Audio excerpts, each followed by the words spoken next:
पा रही होंगी वो दर्द क्योंकि कभी कम नहीं हो सकता, लेकिन जितनी आपको एक तरह से जितना बल मिला है लोगों से, सरकार से, या ये कहें जितना साथ मिला है, क्या उससे कुछ थोड़ी पीड़ा कम हुई? सबसे पहले तो thank you for having me. Republic Bharat has always been very good. मतलब मैंने जितनी बार भी रिपब्लिक के स्टेज पे आई हूँ या रिपब्लिक भारत से बात की है, it has always felt like कि some connection which is connected. Fake नहीं लगा मुझे कभी। और जैसे मैं अभी आपसे कह रही थी, नेचुरली किसी का जाना आप उसको एक्सेप्ट कर लेते हो, वक्त के साथ उसकी एक्सेप्टेंस आ जाती है। But losing a partner, even anybody in your family, any close ones, partner is तो लाइक सबसे बड़ा pain. Losing anybody like that, it kills you every day. हर दिन वो चीज़ याद आती है, हर दिन कोई ना कोई ऐसी चीज़ें सामने आ जाती है। There are lot of time when I am driving, I get zoned out, I am back in Kashmir, same place, same thing happening right in front of my eyes. ये मेरे साथ बहुत बार हुआ है। And very true that strength मेरी आप सब ही बने हो आफ्टर मेरे Mahadev, Madhav, Shubham and both my parents, my father sitting there. ये स्ट्रेंथ है मेरी। ऐश्वर्या, आपने सुना होगा अभी अमन की आशा गैंग एक्टिव हो गया कुछ दिनों पहले। कहा गया कि बातचीत करनी चाहिए, संवाद करना चाहिए। ये उस समय एक्टिव नहीं हुआ था जब ये घटना हुई थी। सवाल पूछने वालों में आगे ज़रूर थे, लेकिन कुछ करने वालों में नहीं। और अब उन्हें लगा वही बात जो राम ने शायद जिक्र किया, मेरे सहयोगी ने, कि हम भूल जाते हैं। भारतीय लोगों की, या ये कहें हमारी जनता की याददाश्त इतनी छोटी है कि हम नेताओं का किया भ्रष्टाचार भूल जाते हैं, हम नेताओं का किया क्राइम भूल जाते हैं, उन्हें फिर से कुर्सी पर बैठा देते हैं। हम इतनी बड़ी बड़ी घटनाएं भूल जाते हैं, लेकिन सियासत के लिए फिर से बात करने की पैरवी करने लगते हैं। ये जब आपके पास खबर पहुंची, आपने सुना होगा न्यूज़ में बहुत सारे नेता हैं जिन्हें हम ये कह सकते हैं कि अमन की आशा गैंग मान लीजिए आप, वो एक्टिव हुआ। उनको आप इस मंच से क्या जवाब देना चाहेंगे? उन्होंने लेटर लिखे थे पीएम, बिल्कुल, भारत में और पाकिस्तान दोनों तरफ। और मुझे बस उनसे एक चीज़ पूछना है, क्या उन्होंने अपने परिवार, अपने जानने वाले या अपने किसी भी दूर दराज के लोगों में से किसी को आतंकवाद में खोया है? अपने सामने किसी के माथे पे गोली लगती हुई देखी है? क्या किसी ने आपसे आके पूछा है कलमा पढ़ो? क्या किसी ने आपसे आपका धर्म पूछा है? अगर नहीं तो आप इस विषय में अपनी बात अपने तक रखिए, इस देश पे मत थोपिए, क्योंकि ये देश आतंकवाद के खिलाफ हो चुका है। और वो अब बिल्कुल इस लेफ्टिस्ट पार्टी और जो भी लोग पाकिस्तान, बांग्लादेश या किसी भी तरह से ऐसी किसी भी सोच से जुड़े हैं जो हमारे देश के खिलाफ है, उनका साथ नहीं देगी। अब भले ही कितनी भी अमन की आशा गैंग, कितने भी लेटर बनवा लीजिए, ये देश अब टॉलरेट नहीं करने वाला है। आपको लगता है कि उस घटना के बाद, देखिए आपके लिए तो बहुत कुछ बदल गया, लेकिन देश की नीति भी बदली, और ऐसी बदली जिसकी धमक हमने पाकिस्तान में देखी। 26/11 हुआ था, उसके पहले कितने अटैक्स हुए हैं जो हमारे सिविलियंस पे हुए, हमारे देश के लोगों पे हुए हैं। मैंने आज तक ऐसा बदला नहीं देखा जैसा इस सरकार ने, even I would say above all Indian army ने लिया है। दे आर द बिगेस्ट, जिन्होंने ऑपरेशन सिंदूर सोचा, हमारी गवर्नमेंट ने उसमें सपोर्ट किया, उसमें साथ दिया, इट्स वेरी गुड। बट जो इंडियन आर्मी ने सोचा है, किया है, जाके पाकिस्तान में घुस के उनकी औकात उन्हें याद दिलाई है, बताया है कि आप हमारे देश में घुस के धर्म पूछोगे, हम आपके देश में घुस के अपना देश बता के मारेंगे। बड़ा मैसेज दिया। लेकिन इसी के साथ जब ये इस तरह की खबरें आती हैं, चिट्ठी का जिक्र आपने किया, शहबाज शरीफ को एड्रेस किया जाता है उस चिट्ठी में, हमारे प्रधानमंत्री को भी किया जाता है, लेकिन शहबाज शरीफ को, वही शहबाज शरीफ, वही मुनीर जो आईएसआई के साथ मिलकर इतना कुछ करते रहते हैं।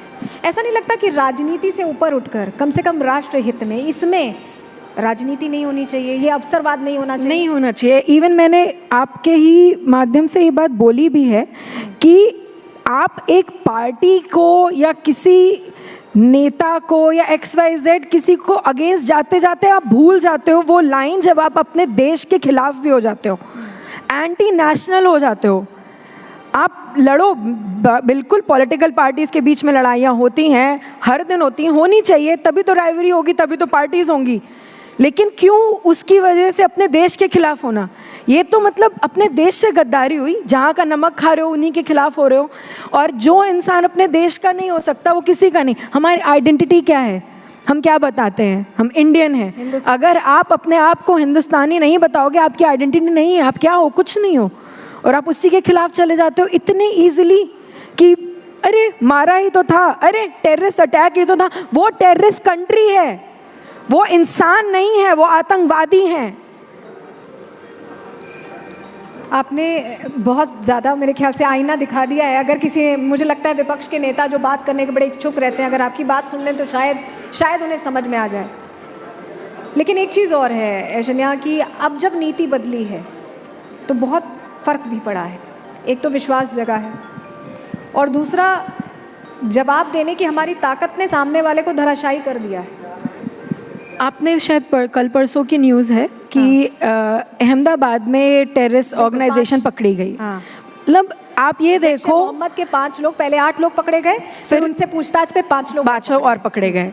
और ये मैं अभी कानपुर से आते वक्त रास्ते में पढ़ते हुए आ रही थी इसके बारे में, तो आई वाज जस्ट थिंकिंग कि ये पहले भी रहते होंगे, बिल्कुल, पहले इनके खिलाफ एक्शंस क्यों नहीं होते थे?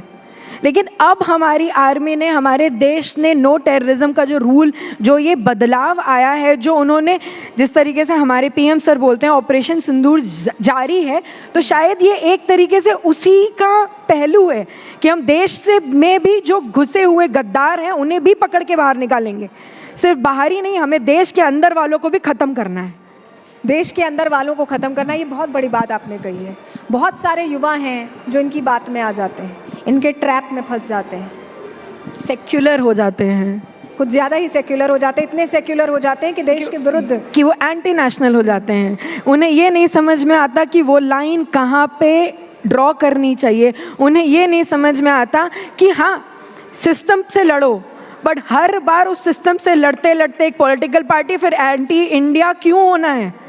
क्यों? ये देश आपको खिलाता है, कोई दूसरा देश नहीं। यहाँ बैठ के दूसरे देश के बारे में बात करना बहुत आसान है। 120 करोड़ रहते हैं यहाँ पे, उन्हें संभालना, हर एक इतनी अलग अलग लोग हैं, इतने अलग अलग विचारधाराएं, हर जगह इतनी वर्सिटैलिटी है, उसको सबको एक करके उसे संभालना, इट्स बिग डील।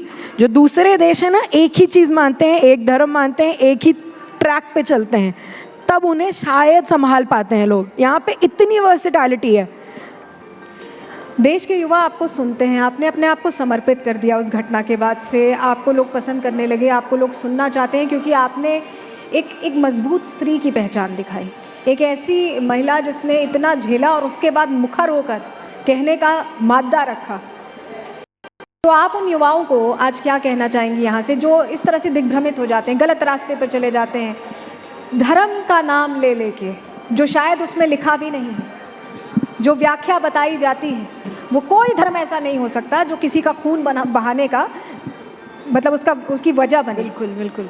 लेकिन ऐसी व्याख्या कि ब्रेन वॉश हो जाता है, उनको आप क्या कहना चाहेंगे? सबसे पहले आपको अपना धर्म पढ़ने की बहुत ज़रूरत है, अपना धर्म जानने की बहुत ज़रूरत है। ये बहुत सच है कि आप अपना धर्म नहीं समझेंगे तो कोई दूसरा अपना धर्म समझा देगा। तो अपना धर्म समझिए, और जिस तरीके से आपका धर्म नहीं बोलता है किसी से लड़ना, किसी से झगड़े करना, आपको जो सेक्युलरिज्म सिखाया है ना, आप ही के धर्म ने सिखाया है, बाकी धर्म नहीं सिखाते। ये सेक्युलर होना हमारे हिंदू धर्म में ही है कि हम हर एक को साथ लेके बढ़ना चाहते हैं, हर एक इंसान के साथ आगे चलना चाहते हैं। ये हमारे धर्म में, हमने लड़ाई नहीं शुरू की है, दूसरों ने शुरू की है लड़ाई, और उन्होंने ये फैलाया है कि लड़ो। और ये चीज़ हमारे युवा को समझनी बहुत ज़रूरत है, बहुत ज़्यादा ज़रूरत है कि आप कहीं पे भी सनातन धर्म के बारे में पढ़ेंगे, आपका धर्म किसी भी के खिलाफ जाने को नहीं बोलता। वो यही बोलता है सबको लेके चलो, सबके साथ चलो। हमारा देश भी यही सिखाता है। हमारे देश में हमारा सनातन धर्म जो है, क्योंकि आप जिक्र कर रही हैं, उगते सूर्य को हम प्रणाम करते हैं तो डूबते सूर्य को भी अर्घ देते हैं। बिल्कुल। वृक्षों की पूजा करते हैं, जमीन को सर माथे तो आप लगाते हैं। किसको नहीं मानोगे? हर एक चीज को। मैं स्टेज पे आई, मैंने स्टेज का सर छुआ था, अपने सर पे लगाया था उसको।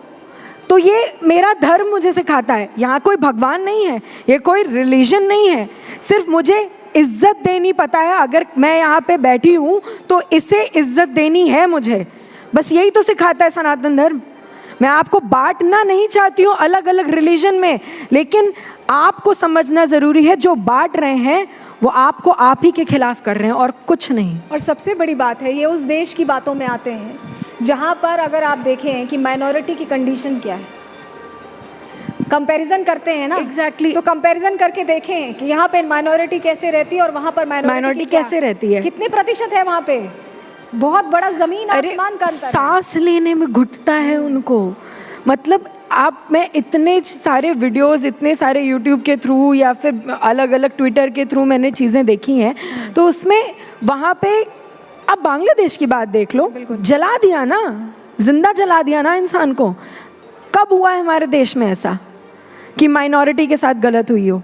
माइनॉरिटी को सर आंखों में लेके आगे बढ़े हैं हम, लेकिन वही माइनॉरिटी अगर सर बैठेगी तो फिर कैसे चलेगा? नहीं चल सकता। साथ चलो ना, हम आपको साथ लेके चलना चाहते हैं, साथ में रहिए। यही तो फर्क है भारत और पाकिस्तान में।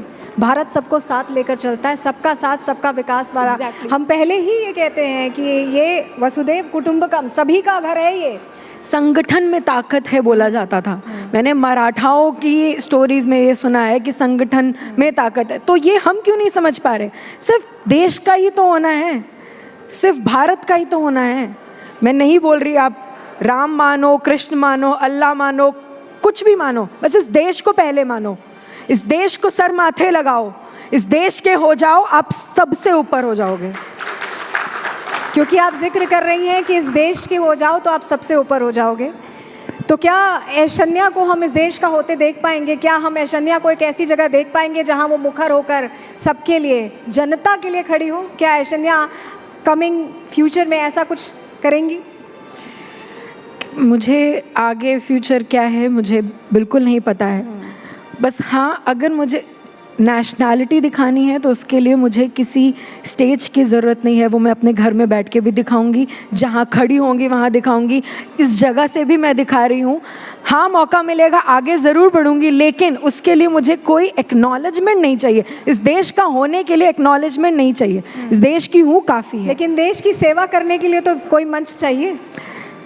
अब आगे फ्यूचर पॉलिटिक्स ये वो मुझे ना पढ़ना है ना मैं जानती हूँ। आगे जो आएगा मैं खुले हाथ से, सेवा की मंशा लेके निकलिए। मैं वही कह रही हूँ, आगे आएगा मैं खुले हाथ से वेलकम करूँगी। अगर आज भारतीय जनता पार्टी आपसे कहती है या कोई और पार्टी आपसे कहती है कि वो आपको अपनी पार्टी का हिस्सा बनाना चाहते हैं, तो क्या ऐशन्या द्विवेदी जनता के बीच जाने के लिए, जनता के लिए काम करने के लिए उस पार्टी का हाथ थामेंगी?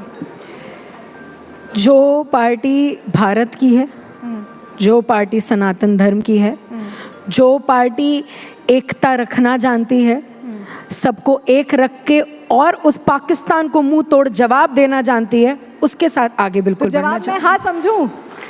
हाँ समझूं मैं जवाब? I don't know. मुझे अपना फ्यूचर नहीं पता था, ना पहले ना आज। बस मुझे ये पता है कि मुझे बोलने की ताकत मेरा ईश्वर दे रहा है, मुझे खड़े होने की ताकत मेरा ईश्वर दे रहा है। अगर आगे रास्ता ईश्वर बनाएगा तो क्यों नहीं।